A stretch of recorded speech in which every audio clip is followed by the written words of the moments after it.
Students, आज हम लोग चैप्टर नंबर 8 का नेक्स्ट लेक्चर लेके आए हैं, जहाँ पे हम लोग पढ़ने वाले हैं बेटा चुंबकीय द्विध्रुव व चुंबकीय द्विध्रुव आघूर्ण। इस टॉपिक के बेसिस पे आपको कुछ एग्जांपल सॉल्व करने होंगे। जैसे बता देता हूँ बेटा, एग्जांपल नंबर 8.1, 8.2 और 8.3। ये 3 एग्जांपल आपको सॉल्व करने हैं जो कि ऑलरेडी यूट्यूब चैनल पे अपलोडेड है। आपको कुछ नहीं करना, इस चैप्टर का प्लेलिस्ट ओपन करना है और उस प्लेलिस्ट के अंदर ये तीनों एग्जाम्पल आपको सॉल्व मिलेंगे। आप वहाँ जाके स्टडी कर सकते हैं। साथ ही इस टॉपिक के जो पीडीएफ नोट्स हैं वो वीडियो के नीचे डिस्क्रिप्शन में लिंक गिवन है, आप वहाँ से डाउनलोड कर सकते हैं। तो बिना आपका टाइम खराब करें हम लोग चुंबकीय द्विध्रुव व चुंबकीय द्विध्रुव आघूर्ण को पढ़ते हैं। बेटा देखिए, ये चुंबकीय द्विध्रुव एक सुना सुना सा नाम है। हमने चैप्टर फर्स्ट के अंदर विद्युत द्विध्रुव पढ़ा था। उसी प्रकार से यहाँ पे क्या है बेटा, चुंबकीय द्विध्रुव। चुंबकीय द्विध्रुव क्या होता है कि 2 ध्रुव हो। कितने ध्रुव हो बेटा? 2। मान लेते हैं ये आपके पास एक छड़ चुंबक है, ये इसका उत्तरी ध्रुव और ये इसका दक्षिणी ध्रुव है।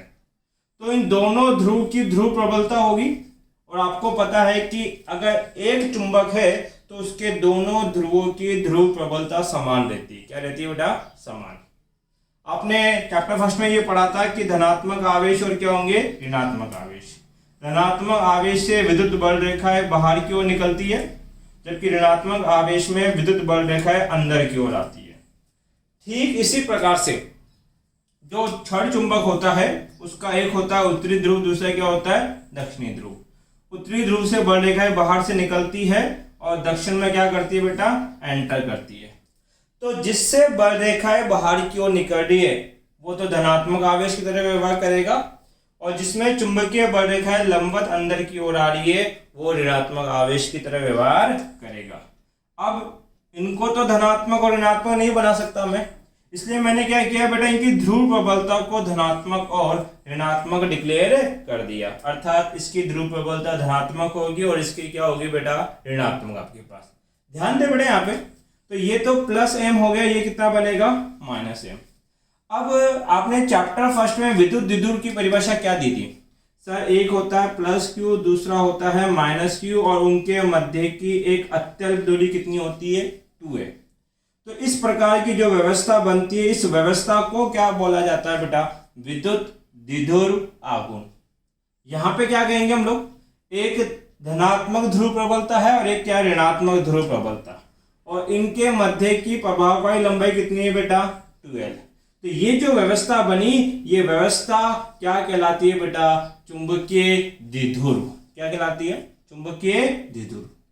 अब उसके बाद किसकी परिभाषा आती है बेटा? चुंबकीय द्विध्रुव आघूर्ण। चुंबकीय द्विध्रुव आघूर्ण की परिभाषा डिक्लेयर करने से पहले विद्युत द्विध्रुव आघूर्ण के साथ तुलना कर लो। विद्युत द्विध्रुव आघूर्ण क्या था? P। और परिभाषित कैसे किया था हमने कि किसी एक आवेश का मान व मध्य की दूरी का गुणनफल। आवेश का मान है Q और मध्य की दूरी कितनी है? 2 है। ये जो गुणनफल है ये क्या कहलाता है बेटा? विद्युत द्विध्रुव आघूर्ण। इसी प्रकार से चुंबकीय द्विध्रुव आघूर्ण क्या होगा? किसी एक ध्रुव की ध्रुव प्रबलता का मान, कोई भी एक ध्रुव आप ले लें, तो एक ले लिया मैंने, कितना? m, और दोनों ध्रुवों के मध्य की दूरी कितनी है? 2l का गुणनफल क्या कहलाता है बेटा आपके पास? चुंबकीय द्विध्रुव आघूर्ण। ये चुंबकीय द्विध्रुव आघूर्ण की परिभाषा आपके पास हो गई। अब ध्यान दें यहाँ पे बेटा, इसको मैं आगे फिर से डिक्लेयर करूंगा। ये जो चुंबकीय द्विध्रुव आघूर्ण है ये आपको 3 अवस्थाओं में प्राप्त करना है, मतलब 3 अलग अलग चीजों के लिए इसको ज्ञात करना है। तो वही आज का हमारा कंसेप्ट है कि चुंबकीय द्विध्रुव आघूर्ण को कैसे ज्ञात किया जाएगा। तो चुंबकीय द्विध्रुव आघूर्ण होता क्या है ये बात आप समझ चुके होंगे। अब इसका जो पहला केस है बेटा उसको स्टडी करते हैं कि चुंबकीय द्विध्रुव आघूर्ण इसके लिए आपके पास धारावाही, वर्ताकार धारावाही लूप के लिए, या आपके पास वलय लूप के लिए बोल सकते हो आप लोग। तो हेडिंग क्या रहेगी हमारी बेटा? चुंबकीय द्विध्रुव आघूर्ण धारावाही लूप के लिए। ध्यान दीजिए, इसका डेरिवेशन करने के लिए आपको दो चैप्टर का कंसेप्ट पता होना चाहिए, जिसको मैं वापस एक बार यहाँ पे रिकैप करूंगा। पहला, आपने इससे जस्ट प्रीवियस चैप्टर नंबर 7 के अंदर क्या पढ़ा कि आपके पास एक चुंबक क्षेत्र होता है, एक उत्तरी ध्रुव और एक दक्षिणी ध्रुव। इसके मध्य एक समान चुंबकीय क्षेत्र उत्पन्न होगा, कितना B। इस एक समान चुंबकीय क्षेत्र के अंदर एक धारावाही वर्ताकार लूप इस प्रकार से रखा था हमने, और ये धारावाही वर्ताकार लूप में बहने वाली धारा कितनी बेटा, I। इस लूप में फेरों की संख्या कितनी मानी थी, N, और ये लूप चुंबकीय क्षेत्र के साथ कितने कोण पे रखा है, थीटा कोण के ऊपर। तो ये लूप इस चुंबकीय क्षेत्र में ऐसे घूमता था, इस प्रकार से रोटेट करता था, इस अक्ष के अनुदिश घूम रहा है। जब ये घूमता था तो इसमें बलागुण उत्पन्न करते थे, और वो बलागुण कितना था बेटा, NIAB sin थीटा। N क्या है यहाँ पे बेटा आपके पास, फेरों की संख्या, I क्या है बहने वाली धारा, A क्या है इस वलय का क्षेत्रफल, B क्या है बेटा आपके पास चुंबकीय क्षेत्र, और थीटा क्या है A और B के मध्य का कोण आपके पास। ठीक है, ये तो आपने चुंबक में देखा। इसी प्रकार से आपने क्या किया था बेटा, एक समान लिया था विद्युत क्षेत्र। एक समान क्या लिया था, विद्युत क्षेत्र, कितना E। अब विद्युत बल रेखा इधर से निकल रही है, तो यहां तो कौन से आवेश रखे होंगे, धनावेश, क्योंकि धनावेश से बल रेखा बाहर की ओर निकलती है, और यहां एंटर कर रही है, तो यहां जरूर क्या रखा होगा बेटा, ऋणावेश आपके पास। अब इस एक समान विद्युत क्षेत्र के अंदर हमने एक द्विध्रुव रख दिया। ये द्विध्रुव था, विद्युत द्विध्रुव, ये -q और ये +q, और इनके मध्य की दूरी कितनी है बेटा, 2 है। और ये विद्युत द्विध्रुव कितने कोण पे रखा है बेटा, थीटा कोण के ऊपर। तो ये द्विध्रुव जो है वो ऐसे घूमेगा। जब द्विध्रुव ऐसे घूमेगा आपके पास, तो उस अवस्था के अंदर इसके ऊपर बलागुण लगेगा, और बलागुण का मान था PE sin थीटा। तो देखिए हमने ज्ञात क्या किया, बलागुण। अब बलागुण कितनी जगह ज्ञात किया है बेटा, 2 जगह, एक बार विद्युत क्षेत्र में और एक बार ये तो है चुंबकीय क्षेत्र, और ये क्या है आपके पास बेटा, विद्युत क्षेत्र। ऐसा करो, ये बलागुण को लिख देना समीकरण नंबर 1 और इसको समीकरण नंबर 2, और बहुत आसान सा काम करना है बेटा। समीकरण 1 व 2 की तुलना करने में तो हम बड़े होशियार हैं। कौन किससे ज्यादा गोरा है इसकी तुलना करते हैं? तो तुलना कैसे करेंगे सर? तुलना करेंगे हर अंक की अलग अलग, मतलब हर हिस्से की तुलना होती है। इधर बराबर के इधर कौन है, बलागुण, तो इधर भी कौन होना चाहिए, बलागुण है। इधर है साइन थीटा, तो इधर भी क्या है, साइन थीटा। यहां पर है चुंबकीय क्षेत्र, तो यहां क्या रखा है, विद्युत क्षेत्र। अब सुनना, ये क्या है, विद्युत द्विध्रुव आघूर्ण। तो ये जो बचा हुआ हिस्सा होगा ये क्या होगा, विद्युत की जगह क्या आ जाएगा, चुंबकीय द्विध्रुव आघूर्ण। तो समीकरण 1 और 2 की हमने क्या करी, तुलना, और तुलना करने पे क्या पता लगा बेटा कि चुंबकीय द्विध्रुव आघूर्ण क्या होता है। सर चुंबकीय द्विध्रुव आघूर्ण को हम लोग आगे रिप्रेजेंट करेंगे कैपिटल M से, और ये क्या होगा सर, NIA। कितना होगा, NIA। अर्थात धारावाही लूप के लिए, कौन से बेटा, धारावाही लूप के लिए चुंबकीय द्विध्रुव आघूर्ण का सूत्र कितना होता है, NIA। चलो इसको ज्ञात करते हैं। मान लेते हैं बेटा ये कोई धारावाही लूप है, ठीक है, कौन सा है बेटा, सर वर्ताकार। इस वर्ताकार लूप में बहने वाली धारा I, अरे सीधा बन जा भाई, सीधा, और इसकी ये त्रिज्या कितनी, स्मॉल r आपके पास।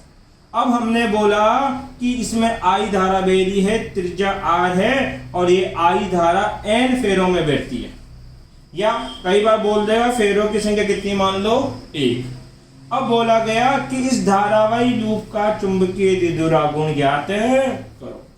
तो किसी भी धारावाही लूप का चुंबकीय द्विध्रुव आघूर्ण ज्ञात करने के लिए एक तो फेरों की संख्या पता होनी चाहिए, कितनी है, 1। अरे वो 7 फेरे नहीं करवाने यहाँ पे, एक ही फेरा चाहिए। आई क्या होती है बेटा, धारा कितनी है आई, और ए क्या होता है, क्षेत्रफल, और ये क्या है, वृत्त, और वृत्त का क्षेत्रफल हमें पता है कितना होता है बेटा, पाई आर स्क्वायर। वृत्त का क्षेत्रफल कितना, पाई आर स्क्वायर। मान रखो तो चुंबकीय द्विध्रुव आघूर्ण कितना होगा, एन की जगह 1, आई की जगह आई और ए की जगह पाई आर स्क्वायर, तो कैपिटल एम बराबर हो गया आई पाई आर स्क्वायर। किसके लिए आया बेटा ये मान, वर्ताकार धारावाही लूप के लिए आया। बात क्लियर है इतनी सी। अब इस ये जो चुंबकीय द्विध्रुव है ये एक सदिश राशि है। कैसी राशि है बालक, सदिश राशि। अब ये सदिश राशि है तो इसकी दिशा भी होगी, और इसकी दिशा हम ज्ञात करते हैं बेटा सीधे हाथ के नियम से। कौन सा नियम, सीधा हाथ। सर हर जगह सीधा हाथ ही लगता है क्या, यहाँ देखो, यहाँ ये हमारा वलय और ये बहने वाली धारा, ठीक है। तो सीधे हाथ का नियम क्या कहता है कि जो उंगलियां है आपकी, क्या है, उंगलियां, आ गया ये ऊ, ठीक है, उंगलियां तो होनी चाहिए मुड़ी हुई उंगलियां। बोलो क्या बोलो बेटा, मुड़ी हुई उंगलियां। किसकी दिशा में, धारा का।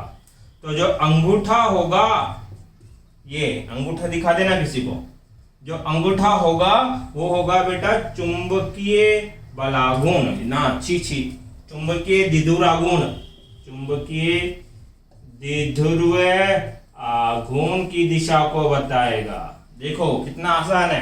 कौन किसका नियम है ये, सीधा हाथ। सीधा हाथ बोले तो राइट हैंड, क्या बेटा, राइट हैंड। अब क्या करना है, सीधा हाथ लेना अपना, किसी को मारना नहीं है। और ये मुड़ी हुई उंगलियां, ये मुड़ी हुई उंगलियां किसकी दिशा में, धारा की दिशा में। अंगूठा किधर जा रहा है, बाहर की ओर, और बाहर की ओर को हम ऐसे दर्शाएंगे ऊपर, अर्थात चुंबकीय द्विध्रुव आघूर्ण किधर होगा, इस ओर। अगर आपके पास ऐसा होता कि ये कुंडली है और धारा ऐसे बह रही है, तो मुड़ी हुई उंगलियां धारा की दिशा में, अंगूठा कहाँ जा रहा है, नीचे, अंगूठा नीचे जा रहा है, तो हम बोलेंगे चुंबकीय द्विध्रुव आघूर्ण इधर होगा। क्लियर है, अंगूठा अंदर, उसको नीचे से दर्शा देना, कितना, एम वेक्टर। तो बहुत आसान है किसी भी धारावाही लूप के लिए चुंबकीय द्विध्रुव निकालना। सब दो ही तो काम करने हैं। ये सूत्र याद होना चाहिए कि एक वर्ताकार धारावाही लूप किस में रखा है, एक समान चुंबकीय क्षेत्र में, तो उसका बलाघूर्ण कितना होता है, n i a b sine theta. फिर अगर ये आपके पास एक द्विध्रुव एक समान विद्युत क्षेत्र में रखा है तो बलाघूर्ण कितना होता है, पी ई साइन थीटा, ठीक है। अब उसके बाद क्या करोगे सर, समीकरण 1 बनाऊंगा और क्या बनाऊंगा, 2। उसके बाद समीकरण 1 और 2 की क्या कर दूंगा, तुलना करने पता लगेगा कि जो एन आई ए है वो बराबर है चुंबकीय द्विध्रुव आघूर्ण के। तो भैया यहाँ पे चुंबकीय द्विध्रुव आघूर्ण का मान हो गया एन आई ए आपके पास। अगर कोई वर्ताकार धारावाही लूप होगा तो एन की जगह 1 रख देंगे, आई की जगह आई रख देंगे और क्षेत्रफल क्या रख देंगे, पाई आर स्क्वायर। तो वर्ताकार धारावाही लूप के लिए m का मान कितना हो जाएगा, आई पाई आर स्क्वायर। फिर ये पता लगा कि ये जो m है ये कैसी राशि है, सदिश। तो सदिश राशि है तो दिशा ज्ञात करने के लिए किसका नियम लगाएंगे बेटा, राइट हैंड। राइट हैंड क्या कहता है कि आपकी मुड़ी हुई उंगलियां किसको दर्शानी चाहिए, धारा को। तो अंगूठा किसको दिखाएगा, चुंबकीय द्विध्रुव आघूर्ण को। बात क्लियर है इतनी सी। अब महत्वपूर्ण बात, सर इसका मैंने मात्रक नहीं बनाया, तो बना लो मात्रक। m बराबर पड़ा है एन आई ए, मात्रक याद रखना आगे काम में आएगा। n फेरों की संख्या, कितना मात्रक, मात्रकहीन, इसका कोई मात्रक नहीं होता। i धारा का एम्पियर, a क्षेत्रफल, क्षेत्रफल होता है बेटा मीटर स्क्वायर। तो मात्रक क्या बन गया, एम्पियर मीटर स्क्वायर। एक बार यहां तक ले लो बेटा स्क्रीनशॉट।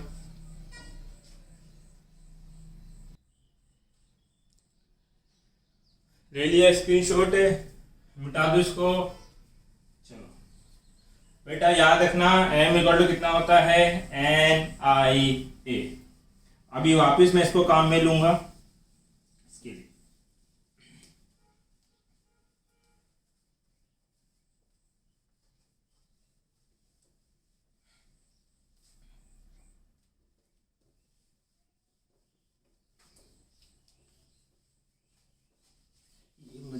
बहुत हार्ड हो जाता है, पता नहीं क्या दिक्कत है।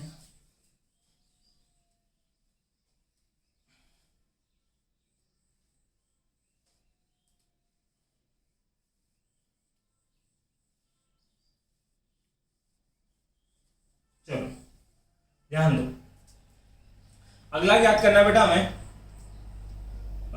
क्या याद करना है? इलेक्ट्रिक ऑर्बिट को हिंदी में क्या बोलेंगे?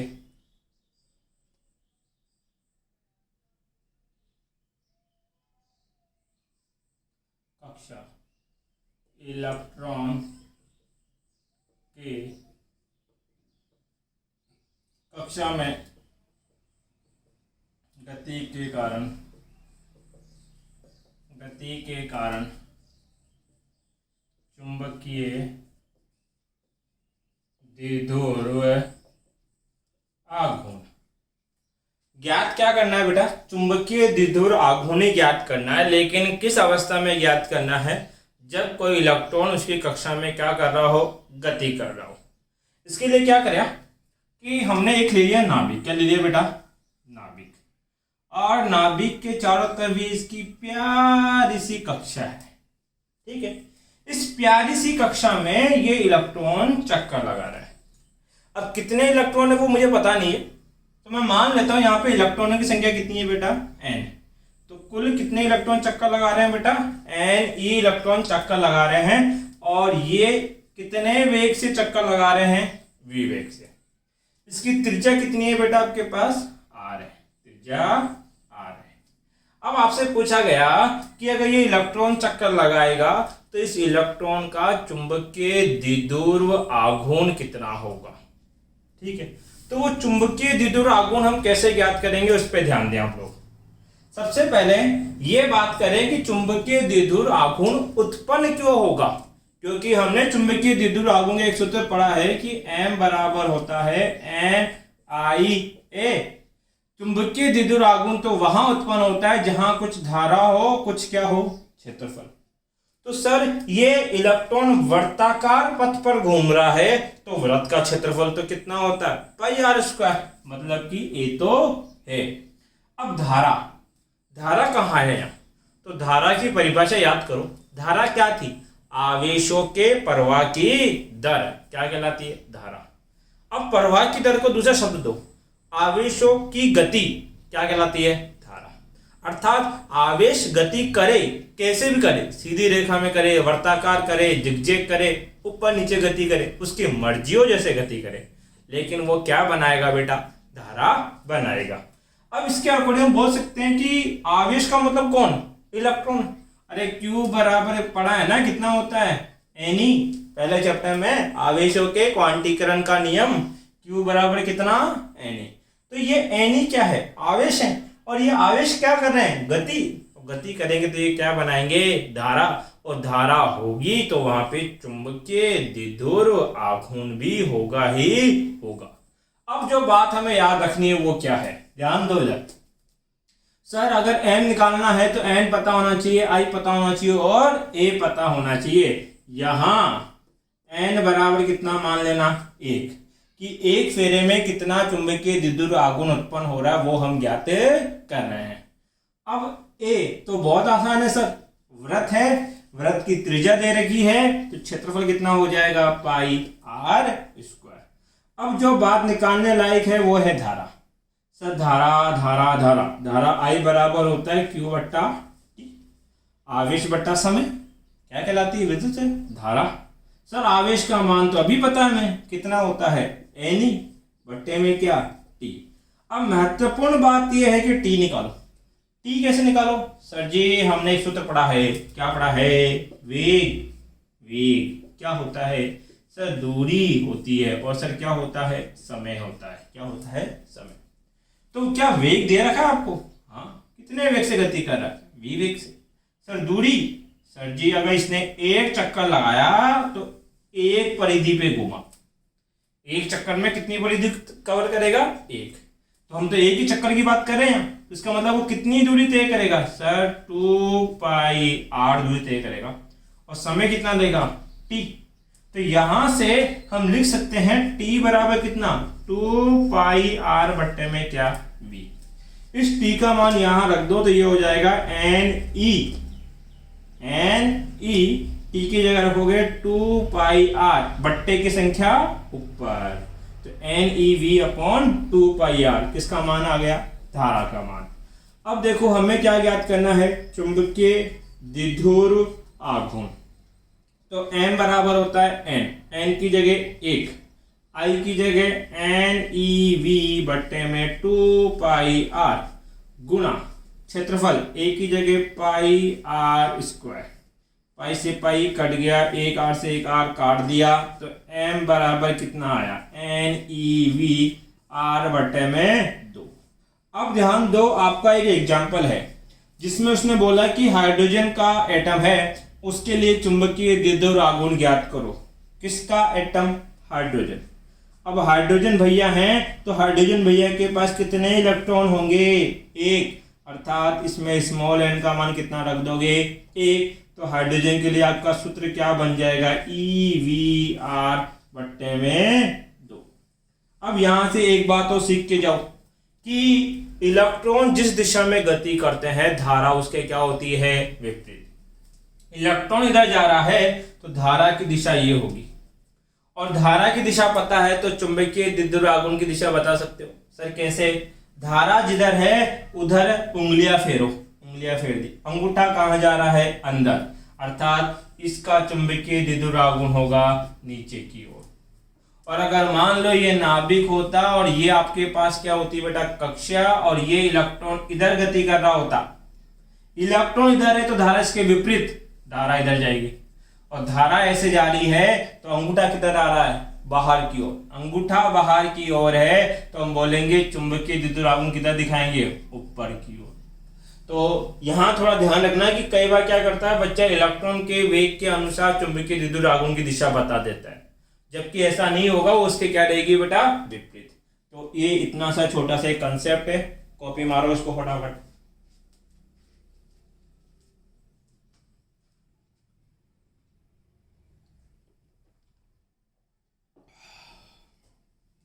हो गया, चलो स्क्रीनशॉट लेने में से इतना टाइम नहीं लगता है, जल्दी आ जाए करो। अरे जल्दी तो आ जाओ, थोड़ी सी गले की सेवा भी तो करनी पड़ती है।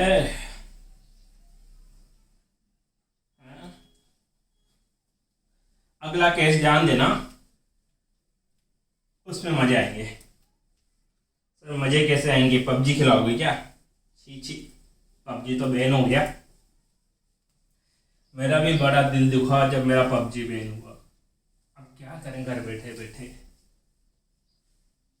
चलो ठीक, ध्यान दो, अगला ज्ञात करना है बेटा छड़ चुंबक का चुंबकीय द्विध्रुव आघूर्ण। अभी हमने दो चुंबकीय द्विध्रुव आघूर्ण ज्ञात करे, एक तो वर्ताकार लूप का और एक इलेक्ट्रॉन की गति का। अब तीसरा हमें ज्ञात करना है किसका बेटा, छड़ चुंबक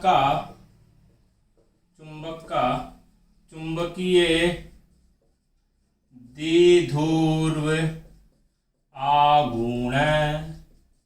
बड़ी प्यारी सी चीज है ये। देखो सर, एक लेंगे छड़ चुंबक, कोई दिक्कत नहीं है, ये इसका उत्तरी ध्रुव और ये इसका दक्षिणी ध्रुव। अब ये उत्तरी ध्रुव और दक्षिणी ध्रुव के मध्य की दूरी, प्रभावकारी लंबाई कितनी कहलाती है, 2m। इसका चुंबकीय प्रबलता +m और इसकी ध्रुव प्रबलता कितनी बेटा, -m। तो चुंबकीय द्विध्रुव आघूर्ण क्या होगा, M।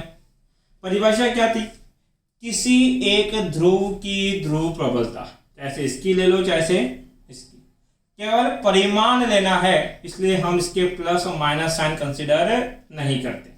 तो कोई भी एक मान ले लो कितना, m, और दोनों के मध्य की लंबाई 2l का गुणनफल क्या कहलाता है, चुंबकीय द्विध्रुव आघूर्ण। इसका मात्रक बनाओ। तो सर जी देखो, इसका मात्रक तो हमें पहले ही पता है कितना होता है, एम्पियर मीटर स्क्वायर। ठीक है, मुझे इस स्मॉल m का मात्रक ज्ञात करना है, और लंबाई का मात्रक क्या होगा, मीटर। ये mm बहुत सारे हो गए, तो पहले सूत्र बना लो। स्मॉल m बराबर कितना, कैपिटल M बट्टा 2l। स्मॉल m को क्या बोलते हैं बेटा, ध्रुव प्रबलता बोलते हैं। ठीक है, ध्रुव प्रबलता का मात्रक बना रहा हूं क्योंकि इससे पहले कभी मात्रक हमने इसका बनाया नहीं। तो स्मॉल m बराबर कैपिटल M का हमने बनाया था एम्पियर मीटर स्क्वायर, और 12 क्या है, लंबाई, लंबाई का होगा मीटर, मीटर से मीटर कट गया तो एम्पियर गुणा मीटर ध्रुव प्रबलता का क्या है बेटा, मात्रक है। अब ये कैसी राशि है बेटा, सदिश। तो हम लिखेंगे m वेक्टर बराबर स्मॉल m 12 वेक्टर। अब ये सदिश है तो इसकी क्या बतानी पड़ेगी बेटा, दिशा। अब याद करो विद्युत क्षेत्र, हम बोलते थे विद्युत क्षेत्र E की दिशा होती है प्लस Q से माइनस Q, अरे सही बात। फिर हम निकालते थे विद्युत द्विध्रुव आघूर्ण P, और P की दिशा बताते थे माइनस Q से प्लस Q, मतलब ऋणात्मक आवेश से धनात्मक आवेश की। एक चीज समझ में आती है कि जो विद्युत द्विध्रुव आघूर्ण है वो इस विद्युत क्षेत्र के विपरीत दिशा में रहता है। तो एक चीज बताओ, जो m वेक्टर होगा, मतलब कि चुंबकीय द्विध्रुव आघूर्ण यह है विद्युत क्षेत्र की विपरीत दिशा में होगा, विपरीत दिशा में होगा। अब कितने लोगों को पता है कि चुंबकीय क्षेत्र की दिशा किधर से किधर होती है? अरे ये तो सबको पता होगी कि भूल गए। चुंबकीय क्षेत्र की दिशा होती है बेटा साउथ टू नॉर्थ, है कि नॉर्थ टू साउथ। सर चुंबकीय क्षेत्र की दिशा होती है उत्तरी ध्रुव से दक्षिणी ध्रुव, तो चुंबकीय क्षेत्र की दिशा होती है नॉर्थ टू साउथ। तो m वेक्टर जो होगा वो इसके विपरीत होगा, इसकी दिशा क्या होगी बेटा, साउथ टू नॉर्थ। क्लियर आपके पास, अर्थात दक्षिणी ध्रुव से उत्तरी ध्रुव किसकी दिशा लिखी जाएगी, चुंबकीय द्विध्रुव आघूर्ण। सर इतनी सी बात पढ़नी है क्या? अरे नहीं, इसके 5 या 6 केस हैं वो पढ़ने हैं, पर वहां से बनता है छोटा क्वेश्चन। कौन सा क्वेश्चन? छोटा क्वेश्चन। ध्यान दो, case number 1, case number 1 CID वाले केस है। केस क्या है बेटा कि एक छड़ चुंबक है। क्या है? छड़ चुंबक। सर बहुत प्यारी सी छड़ चुंबक, ये नॉर्थ और ये साउथ, इनके मध्य की दूरी 12 और इनकी ध्रुव प्रबलता m। ठीक है, अब क्या किया बेटा, इस छड़ चुंबक को इसके अक्ष के अनुदिश 2 भागों में काट दिया गया। सर हमने ली आरी, चाकू से तो नहीं कटेगा, क्या ली? आरी, और ये इसकी क्या है, अक्ष, और ऐसे इस अक्ष के अंदर इसको काट दिया। अगर ऐसे काट दोगे तो ऐसे ही कटेगा ये। ठीक है, काटने के बाद क्या होगा? सर काटने के बाद हमें 2 पतले पतले चुंबक प्राप्त होंगे। सर ऐसे, क्लियर है बात? जब चुंबक इस प्रकार से प्राप्त होंगे तो ये इसका उत्तरी रहेगा, ये दक्षिणी, ये इसका उत्तरी और ये इसका दक्षिणी। दिक्कत नहीं है। बताओ जब इसको आधा काटोगे तो ये ध्रुव प्रबलता भी तो क्या हो जाएगी, आधी। भाई इतने चौड़े चुंबक की थी m, जब इससे आधी चौड़ाई हो गई तो ये भी कितना हो जाएगा, m/2, ये -m/2। दूसरे हिस्से में भी यही होगा, m/2 और -m/2। क्या दोनों की लंबाई में कोई फर्क पड़ेगा? नहीं सर, दोनों छोटे हिस्सों की लंबाई अभी भी कितनी रहेगी, 12। अब आपको करना क्या है कि ये पहले चुंबक ऐसा था, ये चुंबक पहले ऐसा था, ठीक। फिर इसके ये 2 क्या कर दिए, टुकड़े। अब 2 टुकड़े कर दिए तो इस एक नए टुकड़े का चुंबकीय द्विध्रुव आघूर्ण कितना मान लेना, m'। और चुंबकीय द्विध्रुव आघूर्ण की परिभाषा क्या थी?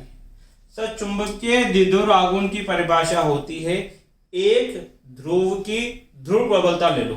सर ये ले लो, कितनी है, मार्कर सीधा हो जाए भाई, ध्रुव प्रबलता कितनी है, m/2, और इनके मध्य की प्रभावी लंबाई कितनी है बेटा, 2 है। ये गुणनफल क्या कहलाता है बेटा, चुंबकीय द्विध्रुव आघूर्ण। आपको क्या करना है बेटा, इस नए वाले चुंबकीय द्विध्रुव आघूर्ण की इस पुराने वाले से क्या करनी है, तुलना। तो देखो m2l को क्या लिख सकते हैं, कैपिटल M। तो ऊपर m2l है तो m' बराबर कितना लिखा जाएगा बेटा, m/2। कोई दिक्कत है क्या? अर्थात जब किसी चुंबक को उसके अक्ष के अनुदिश 2 बराबर भागों में काटा जाता है तो नया चुंबकीय द्विध्रुव आघूर्ण पुराने के आधे के बराबर होता है। कोई दिक्कत नहीं है। अभी अक्ष के अनुदिश काटा था, इस प्रथम केस को कॉपी कर लो भाई, ले लिया स्क्रीनशॉट, हट गया मैं तो, ठीक है मिटा देता हूं। याद रखना अक्ष के अनुदिश काट रहा हूं तो कितना मान आ रहा है m/2। अब दूसरे तरीके से काटेंगे, देखो केस नंबर द्वितीय, प्रथमा द्वितीया तृतीया संस्कृतम है। तो सर जी ये है केस नंबर 2। केस नंबर 2 क्या होगा, ये हमारी थी छड़ चुंबक, सर छड़ चुंबक उत्तरी ध्रुव दक्षिणी ध्रुव, इसके मध्य की प्रभावकारी लंबाई 2l, ध्रुव प्रबलता m और -m। इस बार काटने का तरीका बदल दिया। इस बार कैसे काट रहे हैं, इसके अक्ष के लंबवत मध्य बिंदु से। सर ये तो है इसकी अक्ष, ये इसका मध्य बिंदु, और इसके लंबवत काटा, ऐसे काटा है, ठीक है, यूं काटा गया इसको। जब इस प्रकार से काटूंगा तो अब इसके दो टुकड़े होंगे ऐसे, 1 और 2, ये उत्तरी और ये दक्षिणी। क्या चौड़ाई के मान में कोई बदलाव हुआ, नहीं, तो ध्रुव प्रबलता तो उतनी ही रहेगी, नॉर्थ और साउथ, m और -m। अरे एक बात तो सबको पता है ना कि अगर इसका ये सिरा नॉर्थ बनेगा तो दूसरा अपने आप क्या बन जाएगा, साउथ, और इधर अगर ये सिरा मुझे साउथ पता है तो काटने के बाद जो नया बनेगा वो क्या बनेगा, नॉर्थ, क्योंकि नॉर्थ और साउथ हमेशा युग्म में रहते हैं, कभी भी अलग नहीं हो सकते। अब इनके मध्य की लंबाई बदल गई, ये l हो गई, ये कितनी हो गई l, भाई टोटल कितनी थी 2l, आधी इसमें और आधी इसमें, तो l इधर और l इधर। अब इस नए वाले हिस्से का चुंबकीय द्विध्रुव आघूर्ण कितना होगा, m'। अब बताओ m' का मान क्या होगा। सर चुंबकीय द्विध्रुव आघूर्ण की परिभाषा हमने पढ़ी है, क्या होती है, किसी एक ध्रुव की ध्रुव प्रबलता और उनके मध्य की दूरी कितनी है, l का गुणनफल। अब इस पुराने वाले को और इस नए वाले की क्या करनी है, तुलना करनी है, तो हमें क्या बनाना पड़ेगा, m2l।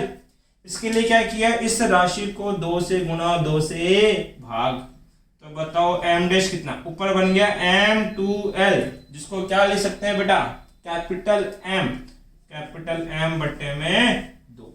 ये हमारा क्या हो गया बेटा, आंसर।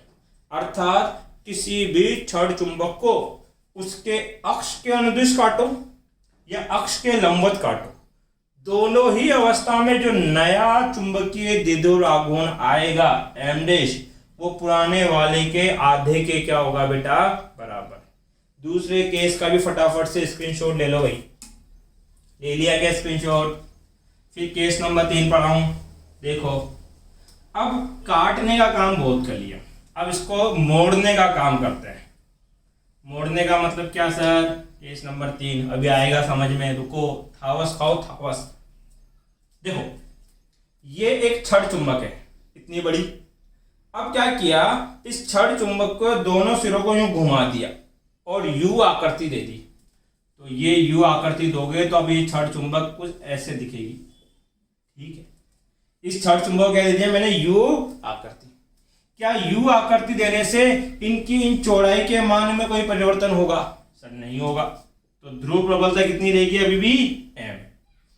इनकी ये जो दूरी है ये हमें दे रखी है, कितनी हो गई 2l।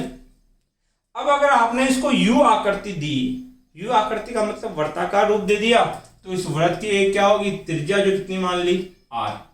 अगर ये इधर की त्रिज्या r है तो इधर वाली भी कितनी होगी, r ही होगी। मुझे इस केस में इसका चुंबकीय द्विध्रुव आघूर्ण ज्ञात करना है। चुंबकीय द्विध्रुव आघूर्ण होगा m'। चुंबकीय द्विध्रुव आघूर्ण होता क्या है सर, चुंबकीय द्विध्रुव आघूर्ण होता है एक ध्रुव की ध्रुव प्रबलता, सर ये कितना m, और दोनों ध्रुवों के मध्य की दूरी। अब ये कुल दूरी कितनी हो गई, r और r कितनी 2r, ठीक है। तो इसकी नई चुंबकीय द्विध्रुव आघूर्ण कितना होगा, m' बराबर m गुना 2r। परंतु हमें इसको तुलना करनी है इससे, तो यहाँ पे क्या आता है 2l, यहाँ क्या आ रहा है 2r, अर्थात इस r को l में बदलना पड़ेगा। बहुत आसान है सर, ये है एक वृत्त, अर्धवृत्त। क्या है बेटा, अर्धवृत्त। और ये अर्धवृत्त की क्या है, परिधि। पूरे वर्त की परिधि होती है 2 पाई r। आधे वर्त की कितनी होगी, पाई आर, और ये पाई आर अभी कितना है, 2l के बराबर है। तो r बराबर क्या लिख सकते हैं, 2l अपॉन में पाई, मान रखोगे तो m डैश बराबर m इस 2 को आगे गुणा कर दिया, अब क्या है r, और r की जगह लिख सकते हैं 2l बट्टा पाई। अब ध्यान दो, m गुणा 2l को क्या लिख सकते हैं बेटा, कैपिटल M, m डैश बराबर हो जाएगा 2 कैपिटल M अपॉन में क्या, पाई। अर्थात जब एक छड़ चुंबक को U आकृति में मोड़ा जाता है या बोले अर्धवर्त में मोड़ा जाता है, तो नई चुंबकीय द्विध्रुव आघूर्ण पुराने का 2 बट्टा पाई गुना हो जाती है। पुराने द्विध्रुव का कितना होता है, 2 बट्टा पाई गुना हो जाती है। ले लो इसका भी स्क्रीनशॉट बेटा।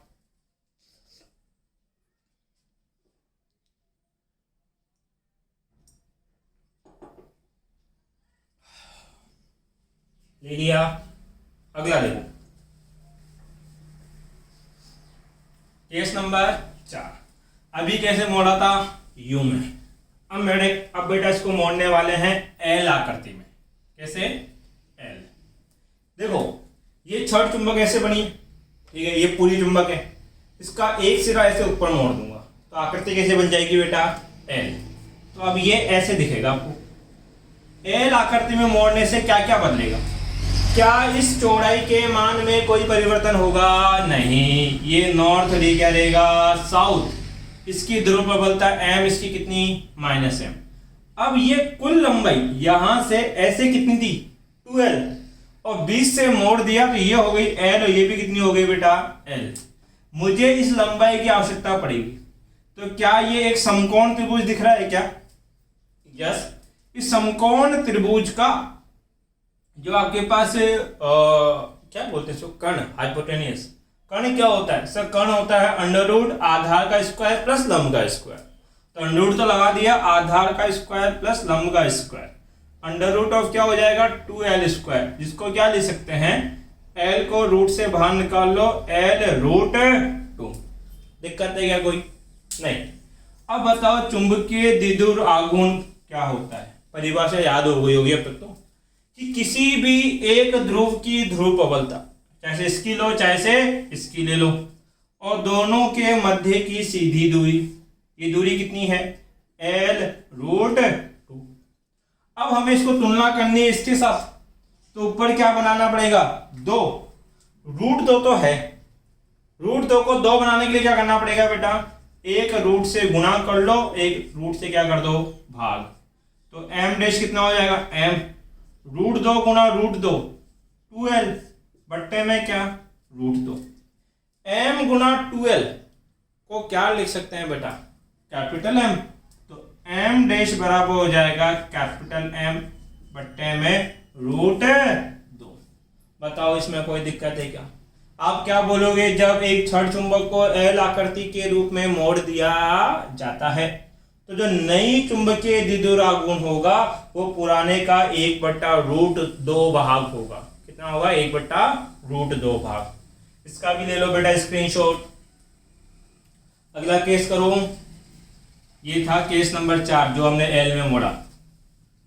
अब अंतिम केस इसका, सर अगर एक साथ 2 चुंबक अलग अलग कोण पे रखे हो, देखो केस नंबर 5, एक छड़ चुंबक ये है, ये इसका साउथ, ये इसका नॉर्थ, ठीक है, और इसकी ध्रुव प्रबलता m थी और चुंबकीय द्विध्रुव आघूर्ण कितना बोल दिया, m1। ये प्रथम चुंबक है तो चुंबकीय द्विध्रुव आघूर्ण कितना मान लिया इसका, m1। और आपको पता है चुंबकीय द्विध्रुव आघूर्ण की दिशा कहां से कहां होती है, साउथ टू नॉर्थ आपके पास, ठीक है, ये इसका है ये पॉइंट। फिर एक दूसरी चुंबक ऐसे रखी है, ये साउथ है ये नॉर्थ, दूसरी चुंबक है तो इसका चुंबकीय द्विध्रुव आघूर्ण थोड़ा सा नीचे बनाना चाहूंगा, ये साउथ ये नॉर्थ, तो इसका चुंबकीय द्विध्रुव आघूर्ण इधर होगा, कितना होगा बेटा, m2, ठीक है। तो अब आपके पास 2 चुंबक हैं अलग अलग, जिनके अलग अलग क्या है, चुंबकीय द्विध्रुव आघूर्ण और ये दोनों चुंबकीय आघूर्ण कितने कोण पे रखे हैं बेटा? थीटा कोण पे। आपको इन दोनों चुंबक के परिणामी चुंबकीय द्विध्रुव आघूर्ण ज्ञात करने हैं। तो वो कैसे ज्ञात करेंगे? देखो कंसेप्ट आपने पढ़ा है 11th में। एक सदिश हुआ करता था ए वेक्टर और दूसरा हुआ करता था बी वेक्टर। तो इनका परिणामी सदिश कैसे ज्ञात करते हैं बेटा? कि ये जो आपके पास ए वेक्टर है इसको एज इट इज उठा के इस पे बना देंगे, इसको उठा के इस पे, ये लो, और बी वेक्टर को उठा के ए वेक्टर के सिरे पे बना देंगे, ये लो। अब ये बन गया एक क्या? चतुर्भुज। चतुर्भुज का ये जो विकर्ण है ये बताता था परिणामी सदिश को। ए और बी के मध्य का कोण कितना है बेटा? थीटा। तो इस परिणामी सदिश का परिमाण निकालने के लिए हमने सूत्र निकाल रखा था कि इस आर वेक्टर का परिमाण होगा a square plus of b square plus of 2ab cos theta.